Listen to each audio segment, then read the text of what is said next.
guys, welcome back to my channel. If you're new here, thank you so much for choosing to watch this video. If you are not yet a subscriber, please hit the subscribe button. My name is Fisayo Patrick, and in this video I'm going to be talking about content creation tips for social media managers, and we're going to be talking about how you can streamline your workflow. So if you are a social media manager, get your pen, get your notepad, get your iPad, and let's talk about how you can streamline your workflow. So in today's world, efficient content creation process is crucial for any social media manager. Streamlining your workflow can not only help you save time, it can also help you increase your productivity as a social media manager. And you'll be able to deliver consistent and engaging content on either your social media platforms or on the platforms of the brands that you manage. In this video, we will explore practical tips and tools to help you optimize your content creation workflow. So the first tip is to plan your content calendar. A content calendar helps you to stay organized, and it also helps you to stay on track. I mean, it's a sustainable strategy for that will help you to always come up with content on the social media platforms that you're working with all the time. And why is that? It keeps all your content in one place, and it makes it easy for you to manage, track anything that will go up. So a few tools for content creation development. One of them is Canva. I love Canva a lot, and Canva has a vast diverse templates that you can use. I actually created a content calendar using Canva for a client, and the client was impressed because of the results. Although everything was just drag and drop, I just picked something from the document that I wrote everything and put it on the templates that Canva has created. So you can always use Canva for your content calendar. Taking out time to plan ahead helps to reduce stress, and it also ensures that you have a consistent posting schedule. And one thing about it is you will never miss out on important seasons, important days like World Book Day, World Food Day, World Mother's Day, things like that. Having a content calendar helps you plan ahead so that you can remember these things and integrate it in your social media strategy. And number two is to develop a content strategy. So I wrote an article about how to create a workable social media strategy. I'll put a link to the blog post in the description, and I also wrote on how to be a sought after content strategy. Again, the link will be in the description. But basically, to plan a content strategy, you want to outline the brand's goals. So it could be that the brand is focusing on gaining awareness, right? They want to get more eyes on what they do. They want people to know about them. They want people to see what they do. It could be engagement. So maybe the brand wants more engagement on the content that they share. Or it could be conversions. They want people to take steps. They want to convert their audience into paying customers. You need to figure out what the goal of that business is. You also want to do audience research, right? Because it is important that your content is speaking to the right people, is speaking to the people's pain points. So adequate target audience research will help you figure out your audience's preferences and their behaviors. So under that is also content pillars. So part of your strategy is to create content pillars. Now, content pillars are basically topic themes that you break down into smaller sections. So for instance, if you're a food blogger, your content pillar, your general broad topic is food.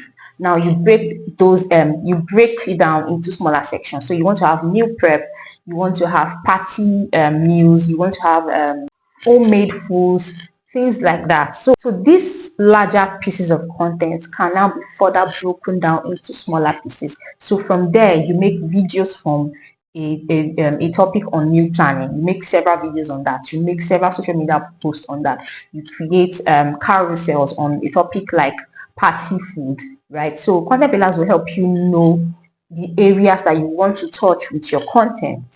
Pillar content is highly educational, and it is very valuable to your audience. And it will help you establish authority on topics that your audience cares about. This can help you build brand trust. And if you want your customers to trust your brand, you must give them reason to. You must be their go-to source for valuable information and insights. You must be solving their pain points so that you get them to keep coming back to your platforms. Number 3, create a content repository. So you need a centralized storage for your content, and you can use tools like Google Drive. You can use Dropbox. When I started content creation, I was using a notepad. I was using a notebook for everything I wanted to talk about. I wrote content pillars. I broke them down into sections, topics I was going to speak about, write about, teach about. I was using a notebook for that before I figured out that it's better to have them on the cloud. Next, after that, is to reuse and repurpose this content. Don't forget that you have a repository already. You have a place where you store this content, right? So you reuse it, you repurpose it for different platforms. Repurposing content helps you to maximize the value of your existing materials by adapting them for different platforms and different formats. So one blog post can be broken down into multiple videos. One video script can be broken down into social media carousel posts. That's what repurposing is about. It helps you to maximize one piece of content and spread them across your social media platforms. So this not only saves time, right, but it ensures that your content reaches a wider audience. There might be people who would prefer to watch a video on a topic. There might be other people who would prefer to read about the topic. So when you keep a repository of content, you have a ready supply of quality assets, right, that can be used, that can be updated as often as possible. By doing that, you can maintain your consistency and you can reduce the stress of content creation. Number 4, leverage content creation tools. And you want to have a design tool, or you want to have design tools. You want to have video editing tools. You want to have automation tools. You also want to have tools that help you come up with copies. So let's talk about design tools. When you're talking about design tools, the best tool that comes to mind is Canva. Canva is a good tool for content creators. And so there's a war between content creators and graphic designers on whether Canva is suitable or whether the other similarly advanced apps that graphic designers use is better. But so I'm not going to decide which one is good or which one is not. But the point is, as a content creator, you need to know that the faster your turnaround time is, the quicker you can do work and the more clients you can get. So if you're a social media manager, a content creator, you want to use tools that have ready-made templates, tools that can be used all the time. You can just be in commute and you're editing a new template you're editing an old template for a new social media post, right? So if you have to pull up your laptop and use Adobe Premiere, Photoshop, or all those other apps, it might be good, but it will take you longer time. So Canva is usually the best and the go-to platforms for content creators. The second one is video editing software.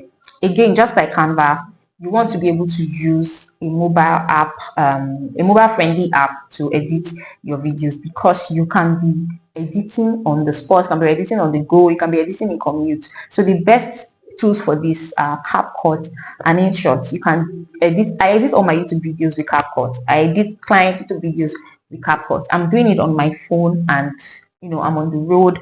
I'm in the bus. I'm doing stuff, right? But if you don't want to do that, you can take it a step further by using softwares like Final Cut Pro, Adobe Premiere Pro, and so on and so forth. Then there are automation tools. So automation just helps you get work done without your direct input. So we have social media management tools like Buffer, Hootsuite.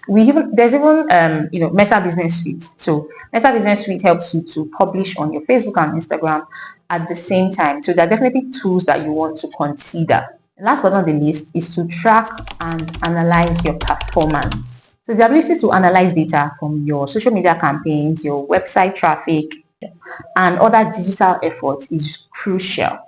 Being able to interpret this data allows you to refine your strategies, optimize your content, and make informed decisions to improve your business outcomes. So analytics tools that you can use are Google Analytics. So Facebook, Meta Business Suite also has analytics. YouTube itself has analytics. Instagram has analytics. Those are the in-app inbuilt tools of those of those social media platforms. You can definitely check them out. They will help you to refine your strategies so that you can produce better content and get better results. So another key thing to note when it comes to analytics are the metrics you want to track. You want to make sure that you're tracking the metrics that help your bottom line. They are relevant to your business goals. So you want to track your engagement rates, you want to track your click-through rates and your conversion rates. So tracking metrics like likes, shares and things like that may not necessarily benefit you in the long run, right? You just need to know what your business goals are and the metrics that are relevant for it. Okay, so we have come to the tail end of the video. If you've loved the video, please give it a thumbs up and you can share to anyone you think needs to hear this. You can also follow me on Instagram at SayoPatrick1. I will see you in the next video.